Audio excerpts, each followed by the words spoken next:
తప్పు చెయ్యాలా చేయకూడదా అనేది నీ శరీరాన్ని నువ్వు అదుపులో పెట్టుకునే శక్తి నీకుందా? చాలా మంది ఒక తప్పుడు మాట మాట్లాడతారండి. ఏంటో తెలుసు అది? ఏమంటే ఒక బలహీనమైన క్షణంలో కాలు జారిందంటాడు. ఇది నిజమంటారా? మరి బలహీనమైన క్షణంలో ఎప్పుడైనా పొయ్యిలో బొర్రెట్టకూడదు?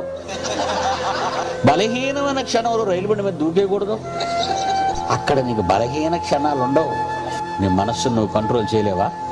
చెట్టు ఎక్కితే జాగ్రత్తగా దిగాలనే కంట్రోలింగ్ కెపాసిటీ నీకుంది. బస్సు ఎక్కితే పద్ధతి ప్రకారంగా ఎక్కాలని కంట్రోలింగ్ కెపాసిటీ ఉంది. ప్రస్తుతం చూడగానే తినకూడదనే కంట్రోలింగ్ కెపాసిటీ నీకుంది.